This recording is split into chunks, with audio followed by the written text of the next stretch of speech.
Bem-vindos a Essa Semana na Ciência. Hoje temos abelhas sem ferrão brasileiras, uma serpente do Cretáceo, superbactérias e inteligência artificial e fossilização de pterossauros.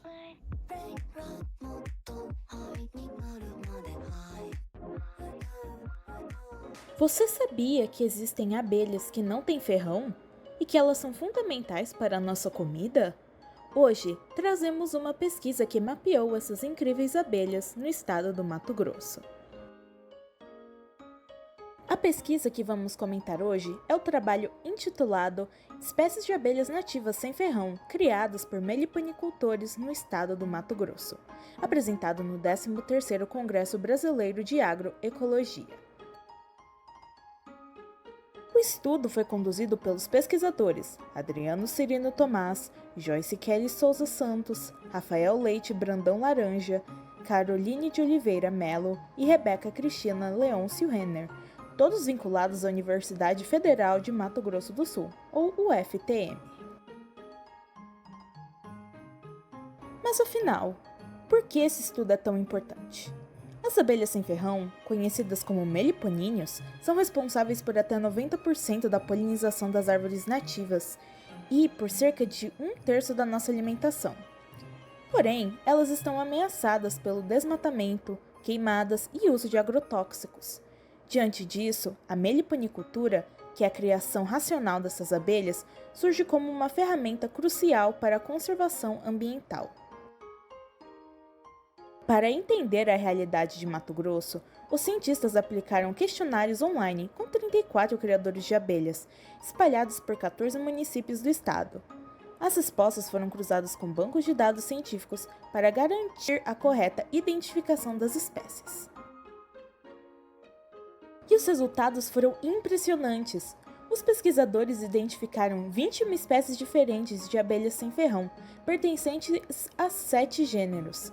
A pesquisa revelou que as abelhas mais criadas pelos meliponicultores mato-grossenses são a jataí, presente em mais de 70% dos criatórios, a marmelada, com quase 56%, a mandaguari preta, com 47%, e a borá, e a uruçu boca de renda, com mais de 30% cada. Curiosamente, esse padrão de espécies é muito diferente do que se vê em estados como Rio Grande do Sul e Santa Catarina, mostrando que a diversidade de abelhas varia muito conforme a região do país. O estudo destaca que essa grande variedade de espécies evidencia o papel da meliponicultura na conservação da biodiversidade local. No entanto, os pesquisadores fazem um alerta: é preciso incentivar ainda mais essa prática. A grande aposta dos pesquisadores é a integração da meliponicultura com sistemas agroflorestais, também chamados de SAFs. Por que isso é genial?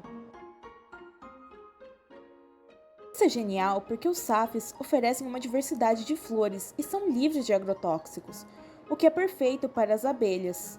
Em troca, as abelhas aumentam a produtividade das plantas e geram renda extra para o agricultor com a venda do mel.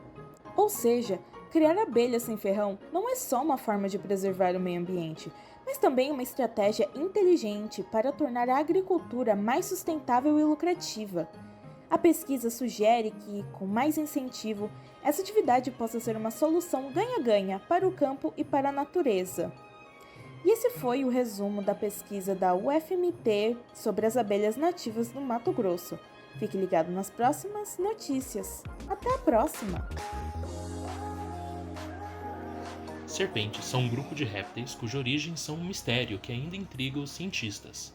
Seu registro fóssil é bem raro e há diferentes interpretações sobre cada nicho ecológico fóssil das primeiras serpentes.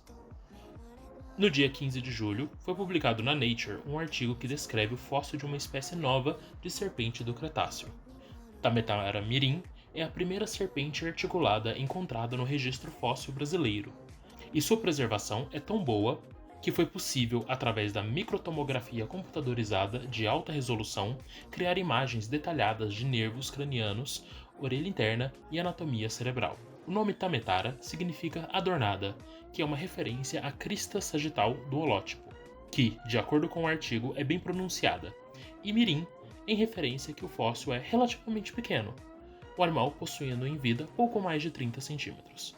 O fóssil está localizado no Museu de Paleontologia de Marília, tendo sido encontrado originalmente no município de Presidente Prudente, São Paulo, e tem entre 85 a 75 milhões de anos. Essas imagens possibilitaram deduzir que Tametara era uma serpente com hábitos fossoriais, diferentes de outra serpente fóssil brasileira analisada, a Dinilísia. Isso é um indício que a origem das serpentes não foi guiado por um único evento, e sim por mudanças em habitats, ecologia sensorial, caracterizando um histórico ecológico dinâmico em que múltiplas linhagens exploraram independentemente estilos de vida fossoriais e não fossoriais. A cada ano, mais bactérias se tornam resistentes aos antibióticos que já usamos há décadas. Esse fenômeno, conhecido como resistência antimicrobiana, leva ao surgimento de superbactérias e já é considerado uma das maiores ameaças à saúde global. Em casos de infecções graves, surtos ou pesquisas científicas, é necessário sequenciar o genoma inteiro da bactéria para tentar entender por que ela resiste a certos medicamentos. Com o genoma sequenciado, é possível usar ferramentas que comparam o genoma da bactéria com bancos de dados curados, com o objetivo de identificar genes e mutações que já são conhecidos por estarem associados à resistência. O problema é que essas ferramentas só conseguem encontrar aquilo que já está catalogado. Então, se a bactéria apresentar um novo mecanismo de resistência, ele provavelmente vai passar despercebido. É exatamente para resolver isso que pesquisadores brasileiros da Fiocruz e outras instituições desenvolveram o DeepMDC, um modelo de inteligência artificial que aprende a prever resistência diretamente a partir do genoma completo da bactéria, sem precisar de uma lista prévia de genes conhecidos. Os cientistas alimentaram a inteligência artificial com milhares de genomas da bactéria Klebsiella pneumoniae e informaram, para cada um deles, se a bactéria era resistente ou suscetível a determinados antibióticos. A partir daí, o modelo aprendeu sozinho a reconhecer quais padrões no genoma estavam associados à resistência ou suscetibilidade. Os resultados foram bastante satisfatórios. O modelo acertou mais de 80% dos casos de resistência e suscetibilidade nas amostras de teste. E melhor ainda, o modelo também indicava quais genes mais influenciaram cada decisão, destacando diversos genes já conhecidos por estarem envolvidos na resistência a antibióticos. Ou seja, a IA de fato conseguiu aprender padrões biológicos relacionados à resistência antimicrobiana. Ao destacar os genes mais importantes, o DeepMDC ajuda os pesquisadores a direcionar novos experimentos e investigar proteínas de função ainda desconhecida. No futuro, isso pode acelerar a descoberta de novos mecanismos de resistência e tornar mais rápida a identificação de bactérias resistentes, contribuindo para o desenvolvimento de melhores métodos de diagnóstico e combate às superbactérias. Os pterossauros foram répteis voadores que viveram durante a Era Mesozoica ao lado dos dinossauros. O fóssil analisado a partir do estudo publicado no artigo científico Multi-Staged Mineralization and Biometric Preservation in a 6 million year old pterosaur born via reduced shifts in geogenesis, que pertence ao período conhecido como Cretáceo. Quando o organismo morre, seus tecidos começam a se decompor. Porém, em condições especiais, parte de sua estrutura pode ser preservada durante a fossilização. Durante esse processo, os minerais presentes no ambiente substituem ou preenchem os espaços deixados pelos tecidos originais. Esse fenômeno é chamado de diagênese, que representa todas as mudanças físicas e químicas que acontecem em um sedimento depois que ele é depositado. O grande questionamento dos pesquisadores era como alguns sinais químicos da vida conseguem sobreviver por tanto tempo. A partir disso, o estudo mostrou que a preservação desse osso ocorreu em múltiplos estágios de mineralização. Isso significa que diferentes minerais foram incorporados ao fóssil em momentos distintos, conforme as condições químicas do ambiente mudavam. Um dos fatores mais importantes foi a alteração do estado de oxidação do ambiente, chamado de mudança redox. O termo redox está relacionado às reações de redução e oxidação, processos que envolvem transferência de elétrons entre elementos químicos. Essas mudanças podem controlar quais minerais se formam e quais moléculas conseguem permanecer preservadas.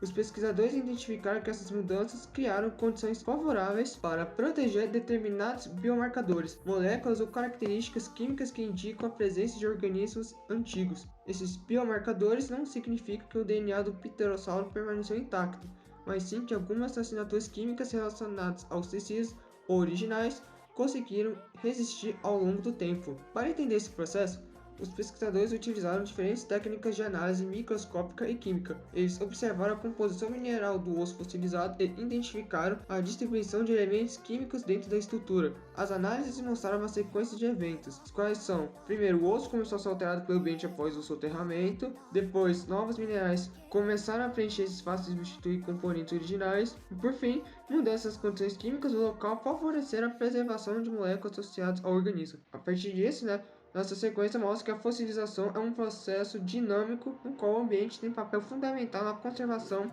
das informações biológicas. Essa descoberta ajuda os cientistas a compreender melhor como fósseis excepcionais conseguem preservar detalhes de organismos que viveram há milhões de anos. Além disso, o estudo contribui para a busca por sinais de vida antiga em outros lugares, como depósitos geológicos da Terra primitiva ou até mesmo em missões que procuram evidências de vida em outros planetas. Se entendemos quais condições permitem a preservação de biomarcadores, podemos interpretar melhor registros fósseis e geológicos muito antigos. Portanto, o fóssil desse pterossauro mostra que a história da vida pode ficar registrada de formas muito mais complexas do que imaginamos. A fossilização não é apenas uma transformação de ossos em pedra, é uma interação entre biologia, química e geologia que pode conservar pistas da vida por centenas de milhões de anos. E graças a estudos como esse, conseguimos reconstruir um pouco mais a história dos seres que habitaram a Terra antes de nós.